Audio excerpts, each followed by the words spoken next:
What's up, everybody? Welcome back to another episode of the 10-7 MMA show. We are back. Happy Friday. Man, oh man. Man, oh man. The UFC is on fire. Craziness has been announced. Craziness has unfolded since our show on Monday. The news dropped on Tuesday. Massive news. We haven't really talked about all these announcements. Actually, I should have put that at the top of our list in terms of topics because we've made videos. We talked about DDP versus Khamzat separately. You guys may have seen Justin is going one way, I'm going the other. It's all good. That's what, that's the fun of the sport. We can make our predictions. We can disagree and still chat about it and have fun. But man, there are some insane announcements that were dropped. Maybe we should start right off at the jump, right off the top. Talk about some of these announcements. We have massive things happening in the UFC. Obviously, JDM wins, beats Bilal. A lot of people didn't think that was going to happen, but now we have Islam moving up. Now we have Khamzat Chimaev versus DDP is announced. We have Pantoja, not as big news, but Pantoja announced defending on UFC 317. I mean, so many moving pieces. Robert Whittaker announced against RDR. That we already knew, but just tons of things. To me, I feel like the UFC is just on fire right now with these announcements. So many fans that were talking negatively, so many YouTubers that are always down on the UFC are all of a sudden so happy, so blessed. I'm always happy kind of with the UFC. They can't, I don't tend to go down these negative rabbit holes like some other folks do. So I was already good, but this has just blown me away. And I'm even trying to see if I can get to that Khamzat fight in Chicago. Oh my God. And so how amazing is it that it's in Chicago? But Justin, give us your reaction to all of the news that Dana White dropped. He even still is confident, apparently, about John Jones fighting Tom Aspinall, which I'm way less confident about, but he still seems to be confident. What was your reaction when all of these announcements were made? This is exactly what the UFC needed, man. We've been talking about the lull in the sport. We don't have star power. And here's the thing. These are incredible matchups to give those guys that star power. You look at Khamzat, he has star power, but he's just not quite the Conor McGregor. He's an incredible fighter, but his long layoffs, I really feel, have hurt him. But if he can go out there and put a stamp on DDP and really show the world that he is the best fighter in the world, because DDP has beat some incredible guys, former champion, finishes him with a rear naked choke, beats Sean Strickland twice. He's had some incredible wins, as a champion. I think he won the title, and he's had 2 title defenses so far. Like that's incredible, man. And Khamzat, he fought twice in 2020. He fought once in 2023, once in 2024. Like, how can we get excited about this guy? Like, I want to see him go get a huge finish and then show up, in 3 months or 4 months and do it again and be like, wow, this guy's the truth. But these long layoffs has really hurt his star power. But again, back to the main point and cause. He goes out there and finishes DDP in like 1, 2, 3 rounds. People are really going to gravitate to him. And especially if he has another title defense by the end of the year, he can be shot into that stardom. Now you talk about Islam Makhachev, going up and fighting JDM. I mean, I don't know, man. I think it's a really bad matchup for Islam. I think it's an incredible feat, but until a date gets talked about, this is all hearsay right now. And, even if Islam talks about it, like Dana White's already said that there won't be 2 belt champions anymore, because now does Islam go back to 155 after he takes the 170 to defend? Maybe there's a stipulation where if he wins the 170, his next fight has to be a 155 defense, and then he has to juggle it back and forth 55 to 70, and he has to fight twice a year. They put that in his contract. Now at least we get 1 title defense a year through there'll be 2 title defenses, but 1 in each weight class, so we're not holding up the weight classes. You look at John Jones right now. I don't really give a shit about the Tom Aspinall matchup, but you look at John Jones. He's been everyone's like, oh my God, he's been the champion for like 3 years. It's like, but he hasn't defended the belt but 1 time against a Stipe who looked like he was 100 years old. He looked like he didn't want to be there. And not only did he look like he didn't want to be there, after the fight, he said everybody he didn't want to be here. Like, I don't want to do this anymore. This freaking sucks. Like, to have that mentality to come in, you're fighting arguably the best pound for pound fighter ever in the world. You get a shot at UFC gold. And he wasn't even bummed. He was just like, whatever. Like, think of it. I mean, am I wrong? Like, I don't know. Yeah, he did appear that way. I mean, I feel like Stipe I feel like people okay, you're the expert. So for one, let me start clarifying there. You probably saw more than I did, but I would say when I saw Stipe before John Jones really beat him up in the first round, he actually looked really good. He looked really fast. He looked sharp. But I think the damage that John Jones laid onto him in that first round is what made him look slow and old in the second. And I think he got finished in the third round. I can't remember for sure. That's my opinion. I still thought he wanted it, but then he was happy to walk away with the big payday. That's my 2 cents. See, here's the thing. When you want something really bad and you get put in a face of adversity and drug into deep water, like what you're saying has happened. John Jones, maybe he came to the fight really confident, but after a round or two realized, oh shit, I'm not as good, and killed his confidence, and he's kind of pouting like a baby. I disagree with that. Now you look at Dustin Poirier versus Islam Makhachev. Dustin was losing essentially the whole fight, and then he started to win and got that confidence. You could see the emotion once he got finished. How bummed out he was. Like, man, this was my shot. This was my shot. But he had lost every round leading up. Islam put a whooping on him, but he kept persevering, and he ended up getting the better of him in some instances, and then gets finished. And you could see the he's bummed out in the face. But again, he only had a couple good moments, and he did start coming around at the end. But after that great single leg takedown, it kind of killed his momentum. You saw the devastation, but I mean, he just got his ass whipped just like Stipe did. So I don't think Stipe's head was in it. I think that he did it for a paycheck, and I mean, he looked old, and John Jones, I think he looked sloppy as well. I mean, he has a belly hanging over. He has like the DC physique going on right now. Like if he was 260 pounds or 240 pounds and he had 6-pack abs and you could see his muscles, I'd be like, okay, this guy's taking it serious. I don't think he's taking it serious. I think he's gaining just enough weight to compete at that weight class. And, I know I'm going off on a rabbit hole right now, because we're talking about the Tom Aspinall matchup, but it's like, I just don't think he's going to be able to compete against a real contender. And John Jones knows that, man. You don't know how maybe in that fight, he felt the same way in some instances. We don't know. He's going to lie. Like, he's not going to tell you. Like, dude, every time I go on a fight, if I sign another fight, which I probably will, because I'm a fucking idiot, like, I'll tell you how great I feel and how I'm rejuvenated. I'm having a resurgence, because that's what we have to tell ourselves to get through those moments of perseverance. And whether it's true or not is another thing. So I don't know, man. I'm going off on a rabbit hole. I'm kind of going off. I kind of forget what I'm talking about. But let's circle back to what you said about Islam, because we have a comment from Johnny Monday, and he says, I agree with Justin about JDM being a difficult matchup for Islam. JDM's takedown defense and scrambles versus Bilal show that. So coming back to this is actually our first topic for the day. Ali Abdelaziz, I listened to his full interview on Submission Radio. It's a great interview. You guys should check it out. But one thing that he said in general, right? You said, Justin, right? You said specifically, hold on, let me just edit the title. There's a Rogue 2 in there. You said at the beginning, he's like, hey, what is Islam going to do? Is he going to fight at middleweight, or sorry, welterweight? Is he going to come back down and then fight Ilya maybe at lightweight? Is he going to be bouncing back and forth? I was wondering this myself. I had an inclination as to what I thought was going to happen, but Ali Abdelaziz, I think, kind of set the record straight. So one of the things he mentioned was, he said, hey, if Islam goes up and he wins the belt and then he defends the belt 3 times. This is what he said. Now, Islam has not said that this is his goal or objective necessarily, but Ali, who obviously knows Islam super well, said that if Islam can defend the welterweight strap 3 times, already defended lightweight 5 times, if I'm not mistaken, that will put him on a level that nobody can touch, and that he'll be arguably the greatest UFC fighter of all time at that point. And since we know Islam cares about legacy, since we know Ali is his manager and is close with Islam, I believe that Islam is going to move up. And I think about this. What's going to do more for his legacy? Him to stay at welterweight and defend 3 times at all those crazy matchups, or come back down and fight Ilya? Come on. Let's be real. The only way that him rematching against Ilya would make sense if Ilya can go up and prove himself.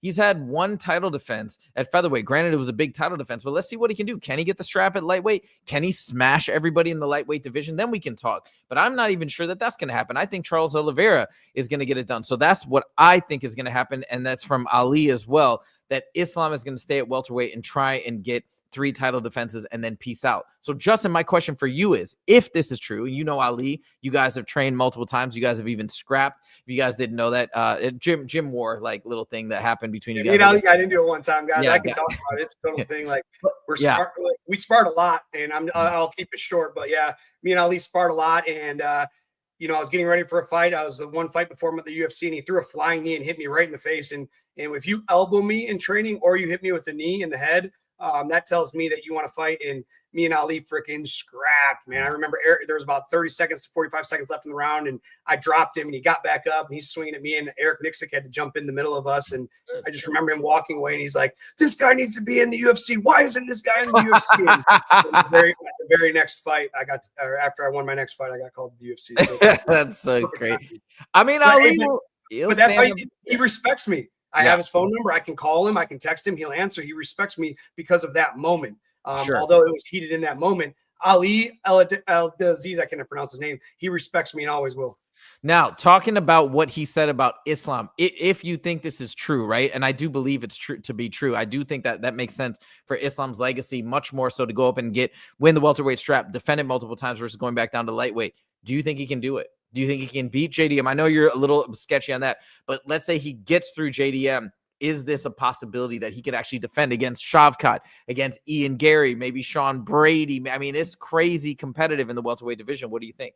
I don't think so. I think it's, I think this is going to be like when Usman went up and fought Khamzat. No, not Khamzat. Was it? Yeah, it was the Polish guy, and he lost. He went for double champ status. No, you're talking about Izzy. You're talking about when Israel excuse me. Yeah, Izzy. When Izzy went up and fought Jan, and he just got bullied around. And Izzy, I respect him so much for it, because afterwards, he just talked about. He's like, "Hey, man, I was trying to be great. I was trying to be great, but realized that he was just too small for the weight class." And unfortunately, I think it's going to be the same problem for Islam. Oh my God, I don't know. And he's abandoning the lightweight division. Like now, Justin Gaethje has to wait. Charles Oliveira, like all these guys are going to have to wait for him. If he does win it, he's going to defend it 3 times. Ali says he's going to defend it 3 times. In the meantime, that lightweight strike. Can you imagine being Justin Gaethje at the end of your career and you got to wait a whole nother year and fight other contenders just to hold that contender spot? No, but he vacated the lightweight strap. It's gone. Oh, he did vacate. He vacate. Yeah. He vacated. Okay, excuse me. I'm sorry. I didn't. Okay, I didn't hear you say that. Oh yeah, and which I'm so happy about. I love Me too, that. Absolutely. Yeah. So now I think it's great. There's going to be movement in both divisions. Thank you. And so to me, everything has worked out beautifully. I'm glad he didn't try to hold on to it. By the way, we got some comments from Sabod Kumar, who might be a new follower here. So let's just see what he's got to say. Welcome to the show, by the way. Hope you're enjoying it so far. He says, reasons why John Jones may not be considered the GOAT. Oh, he's talking about failed drug tests. Yeah, it's just that's something that I'm really hesitant to talk about because I don't know the reality of like how many fighters actually do stuff but don't get caught. I just don't know. So yes, John Jones has been caught, but I know how many. Yeah. All of them. Yeah, let's see. And Justin said that before, so like that's why I can't. This isn't me guessing. I know it. I can give you their names. Like I don't care to. Obviously, it's like it's just too easy to get around. I mean, when USADA was around, there was random drug tests. It was tougher. But USADA, United States Anti-Doping Association, United States, not the Russian, not the USADA doesn't go to Russia. All right, USADA doesn't. It's the United States. You can't. Now they come into our country. Now we can. But think about these guys that are training. 8 months out of the year in Russia, I know, and I'm not using Russia as an example because it's other countries too. I don't mean just specifically Russia, for sure. But the Russians are 100%. The Brazilians are 100%. Yeah, I've heard that about potentially like these rumors in Brazil. My point being, we don't know for sure who's doing what, but there's a lot of allegation, speculation. So maybe, hey, he's the one that got caught, but he's not on the island by himself, the only one doing these things. Anyways, I digress. So that's just something that I don't really weigh in on. But Mutball says, yes, he concurs with you. 100% of them have juice. Johnny Monday says Sean Brady is another difficult matchup for Islam. You would pick Brady. I mean, look, you guys may have more expert opinions on this. I haven't thought about these matchups in detail. I just am of the belief, number one, that Islam cuts so much weight to get down to lightweight. I don't think it's that big of a stretch for him to be competing at welterweight, number one. Number two, I do think that he stands alone in terms of his skill set, and it's not just the skill set, it's the mindset, it's the team around him, it's the training he's willing to do. His striking, by the way, is so underrated. Maybe not anymore. I think people respect his striking. He's got really good striking, a vast difference from Khabib. So I think he has the right combination to make sure that it can be done. But the fact that it's so difficult and the fact that so many people are doubting him and saying that this is going to be tough for him is what makes it so fascinating. So regardless, I guess, of what happens, I'm all for it. I want to see him get those 3 title defenses. Let's see what he can do. It's the same reason why Khamzat versus DDP is so interesting. Way more interesting than John Jones versus Tom Aspinall. John Jones is nearly 38. Yes, we want to see the best fight the best. And that is still, I think, the best fighting the best. But Khamzat versus DDP, they're both right in the middle of their prime. There's so much questions of like who's going to win. You know, Michael Bisping did a poll today. 39,000 people responded. Only 53% people, and I'm not saying this is right or wrong. I'm just saying 53 to 47%, 53% choosing Khamzat. He's barely favored by the fans, barely favored by the odds makers. And he's the incoming, he's the, you know, he's never been champ, right? Drake is the champ. He should be favored in a lot of ways. So that's what makes that fight so interesting, is people legit don't know. And that's just so incredible. A couple other comments. Muttball says, you're not going to be a pro fighter and not know. Okay. He's more about the juice. Yeah. And then Johnny Monday chimes in. I think Islam is amazing, but to be clear, there are guys who will make it hard on him at 170. Great for us fans. 100%. I totally agree. So let's go. Can't wait to see that. You guys should watch that Ali Abdelaziz interview. I try to always watch Ali's interviews whenever they pop up. Actually, I was rewatching an old interview of him with Ariel from 7 years ago. Sorry to interrupt you. I'm looking up the odds right now. Khamzat's a 2-1 favorite. What? Wait, what is it? Minus what? 190. Almost. Okay, it was minus 170 earlier in the week. So I feel like that's changed. But yeah, okay. I mean, as of May 14th, minus 190. So what do you think is that a big, does that make him a really big favorite? I mean, if he's a 2-1 favorite, he should win 2 out of 3 times. Right. Okay. I think though, and again, this is as the odds come in. Like that's what right. I don't know what it opened at. It just says as of May 14th.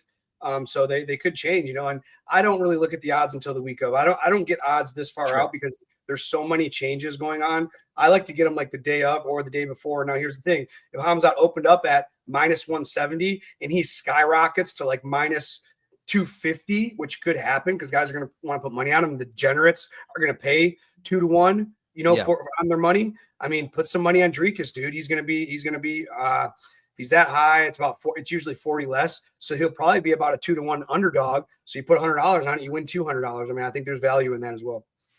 Yeah, that could be. But speaking of, as the odds are moving and as people are discussing, dude, this fight is heating. Like everybody's talking about this fight, whether you believe in Khamzat or you don't. I think it's raising a lot of very interesting questions. If you guys remember when Robert Whittaker was faced against Khamzat, there was those video series that James Lynch, we've had James Lynch on the show before. He's a legend. He does those really smart videos where he asks pro fighters, what do you think? Because let's be real. My opinion, dude, I don't really know what I'm doing when I'm predicting fights. I'm having fun with it, but you want to hear from Justin. You want to hear from Eric Nixick. You want to hear from people at Extreme Couture because they're actual experts in the field. And that's what you want to hear. And with James Lynch's series, there was like 40-3. 40 of the pro fighters picked Robert Whittaker. You would think Robert Whittaker was 100% shoo-in. And then look what happened. Not even that like Khamzat won, that was the big deal. The way in which he won blew everybody away. And so I think that's why this fight is just so fascinating. And once again, we're not having the same like lopsided verdict, but a lot of people are still picking DDP. And so I'm just so curious to see how all of this unfolds. The other great thing about this fight, you know, Darren Till, who's boys with Khamzat, he said that he's talking to Khamzat, and this made me so happy. Khamzat told him, this is according to Darren Till, hearsay, by the way, but Khamzat told him that he knows what a tough fight this is. And I love that. He's not looking past him. He's not talking negative. Like, he's giving him full respect, and that makes me feel really confident that, number one, Khamzat's going to give it his all. We know DDP always gives it his all. Khamzat's going to give it his all, train his butt off, and go crazy. And number two, we're in for a tremendous battle, a tremendous fight. I cannot wait. Now as it's heating up, are you getting more excited? I know Khamzat and DDP aren't necessarily like your favorites, but are you getting excited for this fight as well? I'm definitely getting excited. Obviously, like I said in the video, I'm not as excited as you. I mean, it's your favorite fighter, but this is a very intriguing matchup. It's a clash of styles. It's a clash of a guy, a lifelong underdog against this superstar coming in. I mean, David and Goliath per se. Here comes Goliath trying to take David's, crown per se, and I think that's awesome. You know, our champion once again is the underdog. I've lost, like I said in the video as well, and some people are like, oh, you can't make your picks on how much money you've lost. It's like, yeah, I'm obviously just making a joke, but I've lost so much money betting against him just because I never thought, how could he beat Sean Strickland once? How could he beat him twice? How could he beat Israel Adesanya with how great their kickboxing is? And he just keeps proving me wrong. He keeps proving all the haters wrong, and it's just hard. It's hard. I can't. And the amount of confidence that he has going into fights that I've already beaten everybody that's nobody said I can. What's another one? And Khamzat has everything to lose in this because he has so much hype behind him. He has so much star power. That's a lot of pressure. Everyone's expecting, I shouldn't say everyone, but it's always talk. I mean, like he's how is he going to stop his wrestling? But DDP has been able to do it with other guys, and if he does it against Khamzat, I mean, is DDP going to be the greatest middleweight of all time? Well, so it's going to be very interesting. I think that I will think that if DDP beats Khamzat, like I'm going to be blown away. But that there are going to be certain people, just because Khamzat hasn't won the belt yet, they're going to be like, oh, he was overhyped, so it wasn't that impressive. I guarantee you that's going to be the narrative. To me, if DDP beats Khamzat, he is like, that to me would make him the middleweight GOAT, arguably. Like, to beat all, and think about all the people that DDP has beaten on the way up. It's going to be insane. He beat his resume already, regardless of title defenses, is insane. If you think about, he beat Robert Whittaker, he beat Israel Adesanya. Now, I have one question for you, Justin. By the way, we see some comments here. DDP has a long way to go before he is better than. I agree with John. I agree with John. We have to say that Anderson Silva is a special case because of the number of title defenses and whatnot. I guess, though, I think so highly of Chimaev that DDP beating him is going to be a massive deal. I have to say, I don't think, as amazing as Anderson Silva was, there was never anybody close to Chimaev's level that he had to face back in that time frame. Nobody even close that had what Chimaev has. To me, Chimaev is a complete phenom, a complete freak of nature that has something that nobody's ever had, which is that ability to level change to such an extent that is uncanny. The ability to shoot with such speed that is uncanny. Then he's got the strength and the wrestling pedigree. On top of that, just this tremendous striking that he got to showcase once against GM3, but it was a one-punch knockout. I mean, dude, he's like a cyborg from the future, in my opinion, like a Terminator type of guy. That's the way I feel about him. So I think that if DDP can beat him, I will be so blown away. And he'll be the first guy to ever beat him in the UFC as a professional fighter. He's undefeated. So it will say, I mean, he is undefeated. Don't get me wrong. And it's very impressive. He's undefeated, but he's only had 14 fights and only 8 of them have been in the UFC. So, I mean, although he is undefeated and, he's on that 14 fight win streak, 8 of them being in the UFC, there's guys that have had longer streaks than that, at the top level, let alone at the championship level. And Khamzat, in my opinion, besides Robert Whittaker, he hasn't fought a champion level fighter. And now, he had his way. I mean, there's Dustin Burns, and I always say Gilbert Burns. What about Usman? Usman's a champ. Usman's over the hill, man. I mean, dude, his injuries, I think he's not the same guy as he used to be. I think it was short notice, wasn't it? Yeah, it was short notice. I mean, that does play a factor too. I mean, like I said, like I've seen Usman try to get up in the cage, in and out of the cage at Extreme Couture. He looks like he's 80 years old, and I just can't imagine trying to fight somebody that like Khamzat being compromised, especially on short notice. And Gilbert Burns, I mean, he's a great fighter. He's a contender, but he's not a championship caliber fighter. Robert Whittaker is a championship caliber fighter, so very, very impressive. But was it a fluke? Could he do it again just like that? I just don't know. And there's just too many unanswered questions. And, when he fought Gilbert Burns, I just thought he showed that he can be beat. And that's how I saw the Gilbert Burns. I thought he won the fight, but he showed that he could be beat. Okay, fine. I'll take that. People look at the little glimpses of weakness in Khamzat's fights. Again, he's won every fight, but they look at those little glimpses and they point to them. But I feel like it's really unfair. Nobody does that to Dricus. So I'm going to do that right now. Johnny Monday, I'd love for you to weigh into. You said the King of Africa is sending Khamzat back to Chechnya. So you guys, give me your response to this. Have you guys rewatched the Derek Brunson fight lately? Because I just rewatched it this week. If you rewatch that fight, Derek Brunson, who is a great wrestler, don't get me wrong, but he's nowhere on the level near Chimaev. Nowhere even close. And Derek Brunson took Dricus down, held him down for a prolonged period of time. Then he tried to jump a Gilly when they got back to their feet. That's what gave Dricus top position. And he was still able to reverse it and get Dricus's back. So I just want to know, are other people looking at that fight and pointing to that? Because I don't feel anybody's talking about it. It's like this weird, and again, I'm being a little defensive here, but like it's this weird double standard. I feel like that Khamzat gets. You look for these little things, and they're like, oh, so he can't be that good. It's like, well, he still won that fight, and no, people don't apply that same judgment. I feel like to other fighters, and it's only because Khamzat has this crazy aura of invincibility that I don't think other fighters have. So it's not as easy to like find cracks. What do you think about that, Justin? Like when I tell you, I don't know if you probably rewatched it lately, but when I'm telling you that there was a lot of domination from Derek Brunson, who does have a good wrestling pedigree, does that make you rethink this matchup a little bit. The dominant Derek Brunson to who? Derek Brunson over DDP. Derek Brunson. Oh, here's the thing. We see holes in DDP's game every fight. Like he's not a flawless fighter. That's why everybody thinks he's going to lose. He has this weird wonky. I like to say wonky. It's a fun word, and it's the only way I can really describe his style. So it's like every time I watch him fight, he has holes. That's why every fight I don't take him, because he's like, oh, his holes are going to get exposed, and they just haven't been yet, man. And nobody's been able to take advantage of it. And the same thing with Khamzat. I saw, when he fought Gilbert, like I saw moments to where he looked defeated in his face, and I haven't seen that kind of hole with DDP. DDP's weird and unorthodox, and he always looks like he's tired, but I've never seen in his face where he looks defeated. And I saw defeat in Khamzat's face in that Burns fight. One thing I got to give DDP so much respect. And if you listen to that podcast that he just did, I listened to it in its entirety. And then I made a video about it. Man, that guy, his mindset, I freaking love it. That's the type of interview, and that's the type of person that you guys, if you want inspiration in your life, in your own challenges, listen to that. And dude, the way he approaches the game is incredible. Like, that guy will not give up. The way I think he's going to, I don't think he'll ever tap. I don't think it's in his DNA. I think he's either going to go to sleep, or, you know what I mean? He's going to try and fight out of it until he goes to sleep or gets knocked out or something like that. So he's just such a true competitor. On top of it, you mentioned you've never seen that will drain. I don't think it's not only in the fight. What I notice about DDP is that will exists on a day-to-day basis. When he's talking about training 5 hours a day, and he's like, yeah, my training's not done after 5 hours.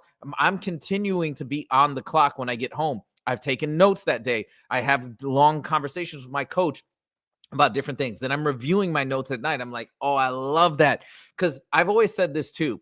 You're as busy as you want to be. You could go in and, like Kevin Holland has talked about this, right? He goes in, he'll do his training, comes home, he smokes a blunt, he plays video games for hours, and that's the way he approaches the game. You're as busy. So he could say, hey, I got tons of time, chill time to go do this and that and the other, hang out with my chicks.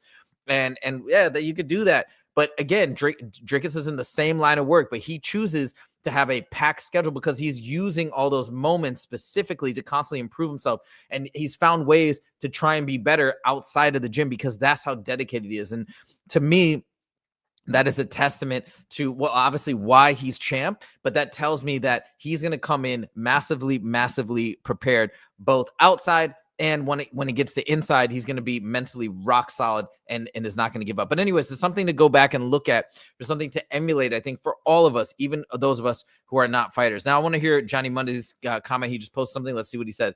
Fair points from Rizeva. My confidence in DDP is because he thrives in chaos. Yes, I agree. He will scrap and make things hard at every point versus Khamzat. Yes, I agree. That's true. Strong mind first competitor. Yeah, DDP will be right. I agree with all that. 100%. Such a fun fight, dude. We could talk about this the entire show. And that's the beauty of this fight. And I think even people who are not as high on Khamzat or not as high on DDP will come around and you will see, dude, this build-up's going to be so sick. And DDP is a master trash talker as well. People don't give him credit for that. Western says, I said, Drickus is the tramp. I think I slurred my words there. I meant to say champ. I'm a little dehydrated, but yes, he is not the tramp. Drickus is the champ. Sabode's got another couple of comments. We'll highlight this one.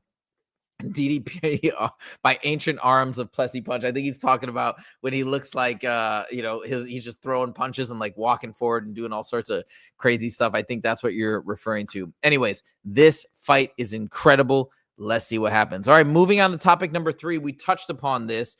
Is John Jones actually fighting Aspinall? I thought we could just have some fun, weigh in with some comments from people in the chat as well. Dana White said on Tuesday when he made all the announcements that Tom Aspinall versus John Jones is happening. This is what he says.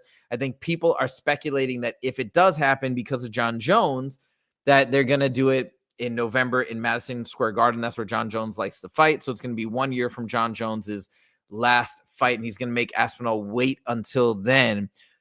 Meanwhile, John Jones is currently in Thailand shooting a show with Nate Diaz, an Ultimate Fighter spinoff, like a Russian version. There's videos of John Jones emerging of him like riding on the back of a scooter with like another dude. It's really, really weird.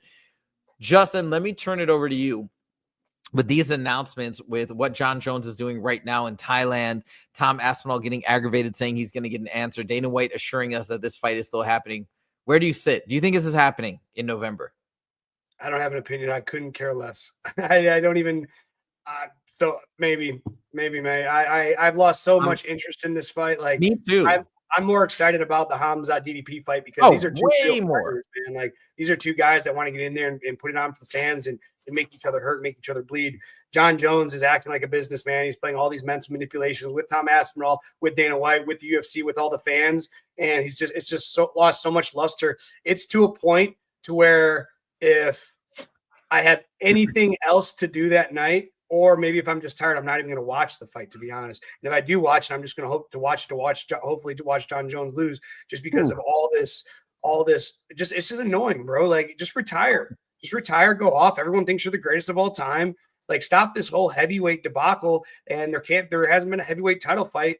I mean, since he fought Stipe, really, you know what I mean? It's just like, man, we don't have an interim champion, and who cares about interim belts? You know, Jon Jones just needs to retire, vacate the belt, move on with his life, be the greatest of all time, and let Tom Aspinall fight. Because that's another thing. Tom Aspinall, this might be a head game with Tom Aspinall. I think it is. Mean? He makes him wait. Okay, we're going to do it in 2 weeks, or we're going to do it in 2 months. And Tom Aspinall will be like, all right, cool. But, you know, when you wait, it reminds me of my Bellator debut. I was supposed to be the last free fight on MTV or on Spike TV. Well, then something happened with the timing. Then I was supposed to be the first fight after the main card.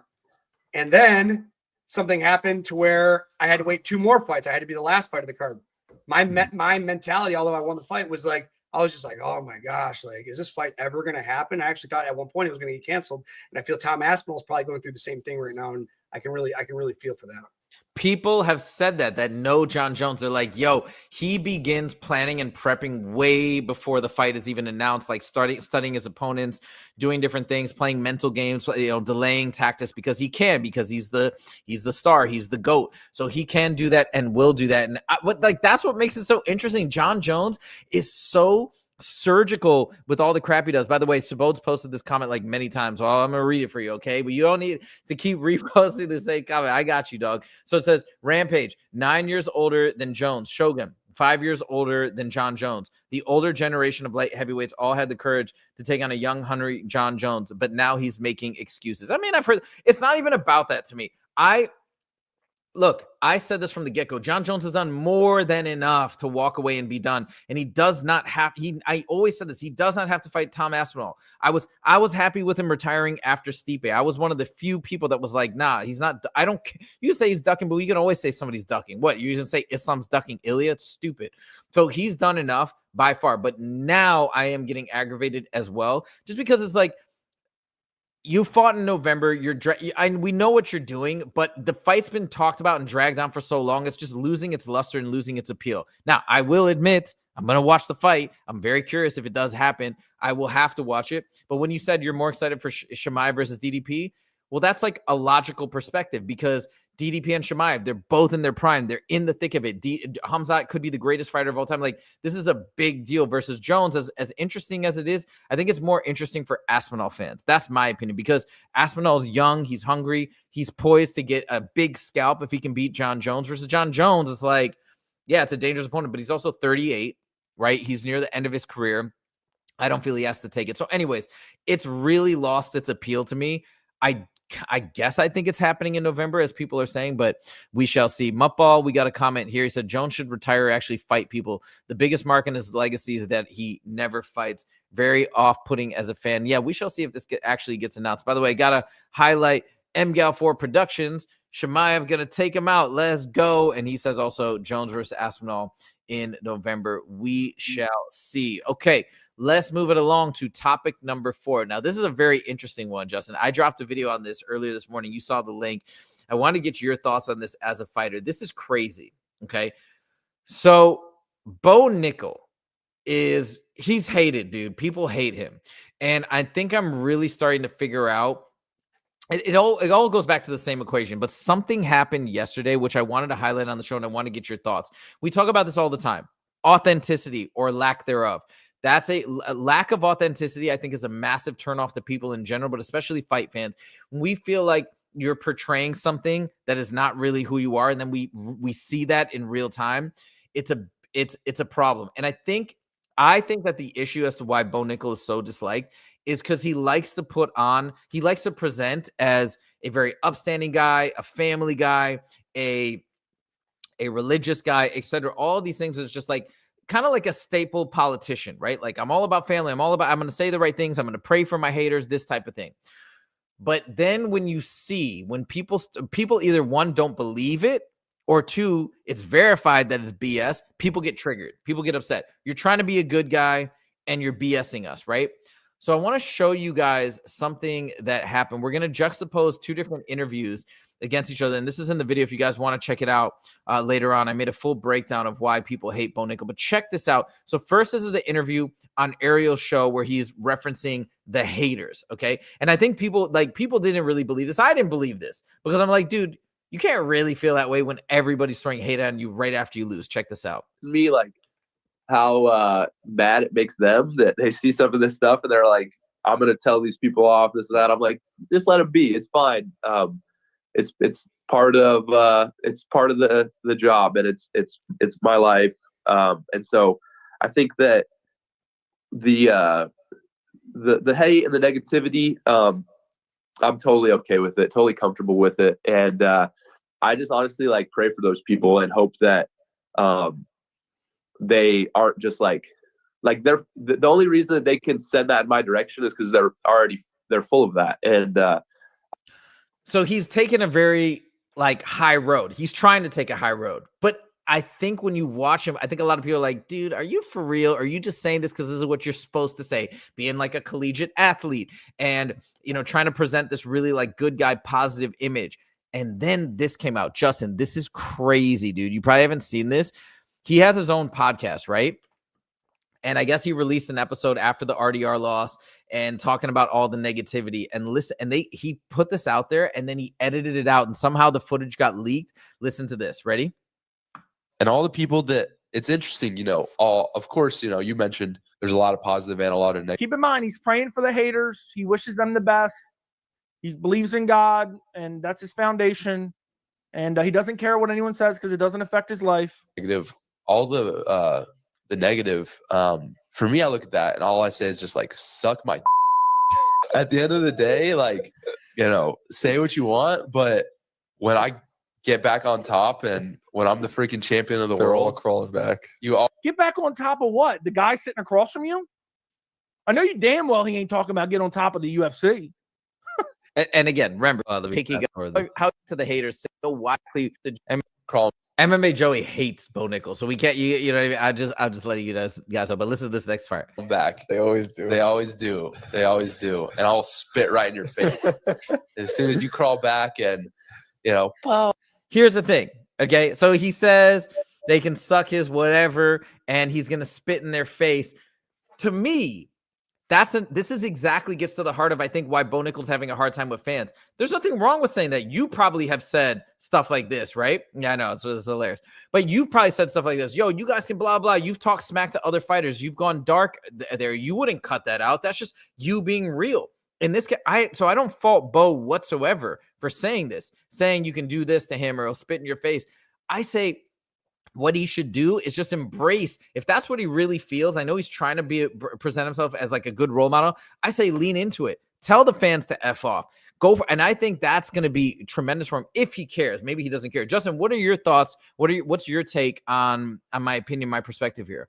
Yeah, I agree with you 100%. I don't know why he tried to edit that out. Like, I mean, it's maybe he just caught him on a different day. We as people who have emotions, maybe one of the messages triggered him, and he goes, what? I'm sick of these guys. Like, yeah, fuck these guys or whatever. Maybe that was it. Which interview came out first? The Ariel, I believe, the Ariel Helwani interview. Yeah, maybe wait on him, but regardless, I mean, I don't know why. That's how I feel. I don't agree with this first one. I don't pray for any of the people wanting my downfall. Are you kidding me? For one, I don't pray. I'm an atheist. But for two, it's like I would never pray that, like, dude, if you have that much hate to throw around, like like that. Like, dude, I've gotten, and I'm not even, obviously I was never Bo Nickal star level. Like I was hardly anybody at one point, but dude, when I won my UFC debut, I had like 1,100 emails from strangers telling me how great I am. And then every time I lost, I'd have 500 to 1,000 emails telling how much of a piece of shit I am and how I should die and what kind of fighter am I and this and that. Like, dude, I have people telling me I should die. Like, what? Like, I just lost, my career. And we know that Charles Russell was my whole career is down the drain. And now I have these bums that are watching me on TV, probably overweight, probably have diabetes, and they're telling me how terrible I am. And that's what I got, dude. And I'm a nobody, dude. Bo Nickal is known by everybody in the UFC community. He probably has tens of maybe even 50,000 emails from different people. Messages. I had 1,200, and I'm so petty. I answered every fucking one, and every single one. It took me days, dude. It took me like 3 days. I answered every single one, and it started off with me saying, fuck you, 4055, show up. And then by the end of it, I was just like, bro, like you really took 5 minutes to write me this email. Like I just lost everything in my life. And now I have to open up this email and read this hate from you. And I tell you what, not every time, but maybe 75% of the time, I'd get an apology email back. Oh, that's interesting. Well, see, what I think would be so great for Bo right now, dude, you're right. He's probably getting it to such levels and people are saying such horrible shit. And like part of it, he brought on himself because he talks so brashly and boldly, right? But that's okay. That's his personality. He's confident. He's maybe a little arrogant. That's fine. But now if he just leaned into it, I think it would be dope. Be like, all right, I'm just going to lay the record straight. All you people talking smack about me have not done 1/1000th of the work and achieve the accomplishments that I've achieved. So you guys are all losers. Like just lay it out. Cause I think that's what he really thinks, right? Like I think he really does probably feel as though people have no right to even say anything to him. From this clip, the way he's talking, right? Just let it hang out. Like be like Conor. Conor's arrogant, brash, and he's not afraid of people judging him negatively. I think you just need to embrace it. Be cocky, be arrogant. Tell people, and when I go win, because I'm going to win my next fight, I'm going to tell every single one of you. You can comment all you want. I'm just going to tell every one of you, come, say it to my face. I'll spit in your face. Say it to my face. You can suck my whatever. You know what I mean? Just own up to it. Bro, it'd be amazing. This could actually catapult him into superstardom, because once you start playing into that, just like Floyd Mayweather or some of the, I mean, so many people have done that. I think it could be tremendous. What do you think? It has to be authentic. As long as it's authentic. Yep. Yeah, and it's the thing is, I think I agree with you. I think he does feel that way because that's how I felt. That's how. And I talked to the other fighters in the gym, dude. Even fans realize that MMA fans are the worst fans in the whole world. I have professional football player friends that I coach in the gym. I have professional baseball players, and they don't. I mean, they will get the occasional, if they drop a ball or something, but as a whole, they can go through a whole game, have an average game, maybe even a below average game, and they're not going to get any hate messages. You're an MMA fighter and you lose, you have thousands of strangers messaging you and how bunch of shit you are. And again, referring to myself just because I have the experience, I was a nobody. You know what I mean? And I was getting over 1,000 emails a fight. I can't imagine someone like Bo Nickal. And MMA fans here's the thing. I think a lot of MMA fans think, like, because I get this a lot, man, especially when I go back to home, it's like I could have done that if I wanted to. People have come up to me, told me that, hey, I could have been in the UFC. I wanted to, straight up. And it's like, he's like, I remember this one guy, I'll never forget. I'm not going to say his name because I know him personally. He's like, I could have made it to the UFC, but I decided to make money instead. It's like, what? Why would you say that to me? Like, who are you? You're nobody. And I'm very still salty about it, but I get that shit all the time. And you get these armchair quarterbacks that watch someone like Bo Nickal, like, oh, I could have done that, dude. This guy sucks. Listen, there's no, like, I feel very confident out of fighters. Like when it comes to the world population, I can probably beat up like 99.9% of people in the whole world. There's very few people, excluding Samoans, that have no training that I would even have a sweat with. Now you look at someone like Bo Nickal, who would have that way with me, and now you have all these armchair quarterbacks telling how bad he is. Like I just it doesn't even make crazy. Sense. Crazy. By the way, we got a couple of comments from Wesley Diamond, who might be new to the show. Welcome. He says Drickus got to prove he's real African, and then he says, I'm sure after this fight, Drickus won't be able to kiss his coach anymore. So there's a little friendly DDP trash talk, and he also says Conor be like, Fook MMA. He's going to be Irish president soon. That is true. We'll see if Conor actually makes that run. Those, I think the election is in November or something in Ireland. So I have no idea. I actually don't. I don't know. We'll see. We'll see what happens. All right, moving on. We're going to do a little preview of UFC 316 coming up on June 7th.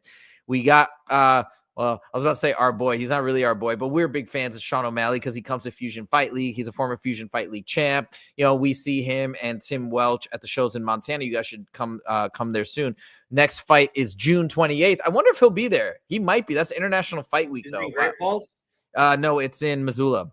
No, he The June 28th. We'll see. No, but anyways, International Fight Week, he'll be in Vegas. Probably, yeah, you're right. So let's talk about this matchup. And again, we're getting a reboot of Sean O'Malley versus Merab. I know you're super high on Merab. You love Merab. You think he's incredible. People say how amazing he is. I know even MMA Guru was on Mighty Mouse's podcast recently, and they were talking about, hey, what if Mighty Mouse went back in? Do you think he could beat Merab? And MMA Guru was like, I don't think so, man. I just think Merab, nobody's really got an answer for him. So I think people at this moment are giving a ton of respect to Merab. I think it's so cool. He had 2 back-to-back fights that people thought he was going to lose, especially against Umar. And he proved, including myself, I guess, he proved a lot of folks wrong. So he is riding high. What do you think is going to happen in this fight? Do you think it's going to be similar to the first fight, or do you think Sean O'Malley is going to look quite different? I don't think he's going to look any different. I mean, obviously, Sean O'Malley is incredible punching power, so he could catch Merab at any time. He could have in the first fight, and he definitely could in this fight. I think he's going to be sharper. I think he's going to come out confident. But I think by the end of the third, maybe the fourth round, he's going to have a relapse, and he's going to have like deja vu of the first fight, and he's going to break. Oof. Okay. Yeah. I think a lot of people feel that way. I think a lot of people are not as excited for this fight because they feel that that's what's going to happen.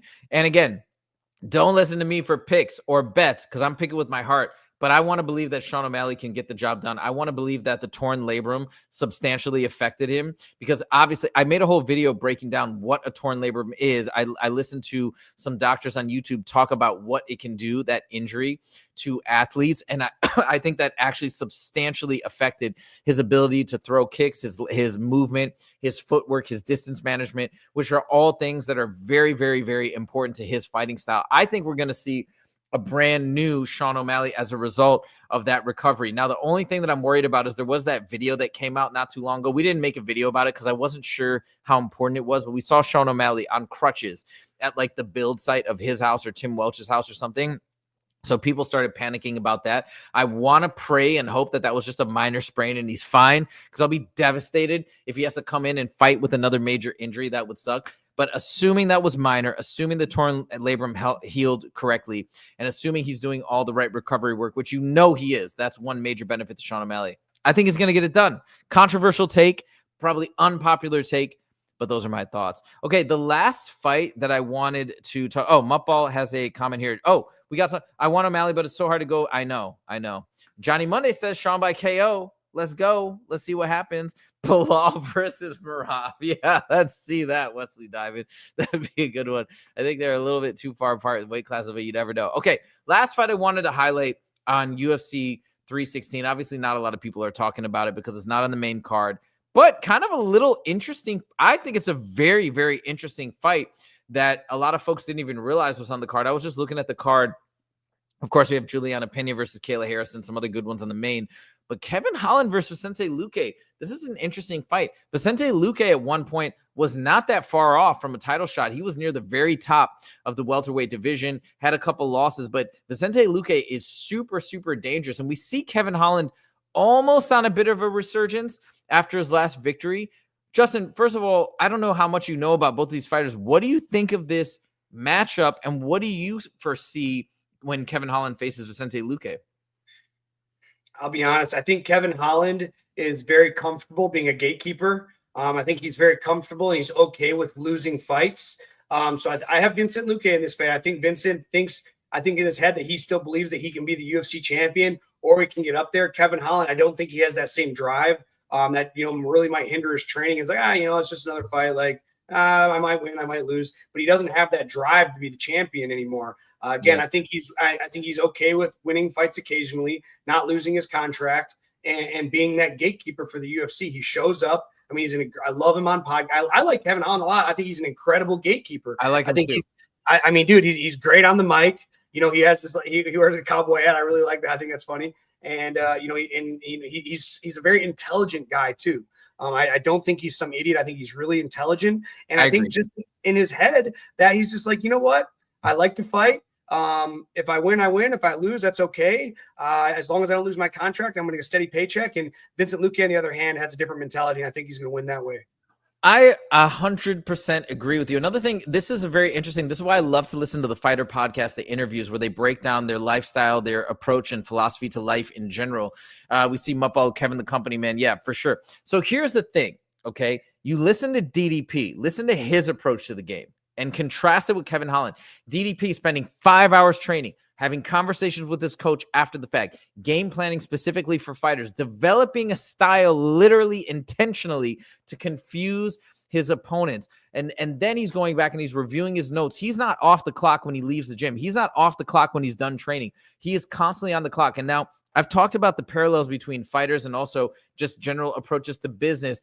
And those overlaps are very substantial because I feel like the same thing for me that's allowed things to work in my life is just that through and through dedication where I'm never off the clock. What's a weekend? A weekend is just a day. I always thought that was like a silly thing too. When you're an entrepreneur, just making your life and maybe 24/7 is a bit of an exaggeration, but you're on the clock even when you're off the clock. You're doing things constantly to improve yourself when other people are just chilling or going out and partying, this and that, right? You're as busy as you want to be. So you see the difference in mentality right there very starkly. DDP versus Kevin Holland when he talks on the Jackson podcast. Oh, I'm going home after training. I'm smoking blunts all day. I'm playing video games. I'm hanging out with chicks, like doing my thing. You know, I live a great life. Oh, yeah, you're choosing to live that way, and that's fine. That's your personal choice. Other people probably don't want to live the same life that I live as well. We've talked about that off camera, right? So it's an individual choice, but you can see the results are apparent. And Kevin Holland, especially, not trying to say anything negative, but like, dude, that guy is so physically talented. He's such an athlete, and what he's been able to do without seeming, and this is by his own admission, I'm not saying this as a judgment, but without really giving it his all and giving it 110%, he's still been able to, he's competing at the highest level, stayed in the UFC, had all these fights. So props to him for his athleticism, but you're right. I think that difference in mentality is going to give a massive edge to Vicente Luque, a very dangerous opponent. Also, Monticello chimes in. This is a very important point. Luque has never shot a 45-70, so that could maybe make us lean the other way. Kevin Holland, we know, is a fan of the 45-70, keeping that joke alive. Let's never let it die. It's too good to be true. And then we also got Monticello chiming in. Might be a new subscriber or a follower. Are you new to the channel? If so, welcome, welcome. He says, if DDP hits Khamzat, oh, stop it. Stop that. Stop that, dog. Let's no negative talk to Khamzat. Can't say things like that. If I fade it, well, we'll still show it. But hey, Khamzat, if you didn't know, Monticello, he's my favorite fighter in the history of the sport. So big fan there. Wesley Diamond says, Kevin Holland, I'm not tripping, dog. What's that from? I don't remember that. Is that a quote from the Jackson pod? Anyways, I think it's an interesting fight, though. I will be tuning in, and as much as people say positively or negatively, whatever about Kevin Holland, he is must-see TV, in my opinion. So I guess that's our picks. We are both aligned. Vicente Luque over Kevin Holland, and we shall see on June 7th. Let's go, everybody. All right. Well, that's it. As we wrap up the show, we want to thank you guys so much for joining. By the way, check out Justin's video. He made a video where he is picking against me. He's picking DDP over Khamzat. That video is taken off. I think it's got like 1.6, 1.7K views. So you guys check that out. I just dropped another video today as well on Bo Nickal. Let me know what you guys think about that in the comments section. And again, thank you guys so much for everything, for all the support. I just want to give you guys a quick update on the stats of our channel, where we're at right now, building out this community. But we are at 1,904. Wow, we gained 3 subs during the show. 1,947. So 3 away from 1,950. We are right on the cusp of reaching 2,000 subs. I know, Justin, you mentioned last week, you were saying, hey, man, we might reach 2K subs by the end of the month. Hopefully we can reach it sooner. We are on the grind, content every day. And if you like our brand of commentary, if you like our content, if you like what we bring to the table as another voice, and also I hope we are giving you guys a platform to share your thoughts as well by highlighting your comments, then make sure to subscribe, join along with our journey, and yeah, let's have some fun with the best sport on the planet, in my opinion. That's it for our show today, guys. Thank you. Oh, what we're going to do for 2K, we're going to get a big guest. We're either going to we might bring Jesse. Actually, you guys should let us know. We'll do a little survey. Maybe I'll post that today.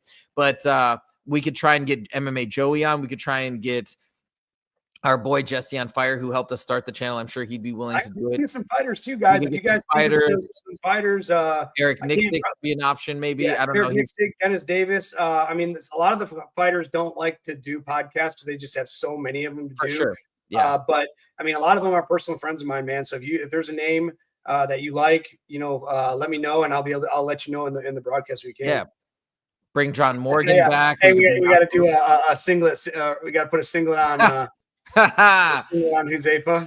I wouldn't mind doing a little. We could do a little pad work, a little sparring, like a light sparring session. If Justin goes super easy on me, then I could be open to that. Yeah, we'll definitely do that. I'm gonna be going down to Vegas, I'm sure, this summer multiple times. So we'll get some more training footage. We've got that. Justin's got a bunch of training footage as well that he's already uploaded. As soon as I get a breath to stop, I'm gonna set up our first membership portion of the channel where you guys can get actual training videos and actually learn how to fight and defend yourself, because this sport is not just a sport. This is a way of life. This is a way of thinking. This is a way of using this sport as an avenue to also protect yourself and protect your loved ones. It's very, very important. That's why that's why I love this sport so much. I'm sure you share those sentiments, but this is real. And that's what we love about it. Authenticity, realness, true self-defense. So there it is, guys. Thank you so much for joining, and we will see you in the next episode. Take it easy.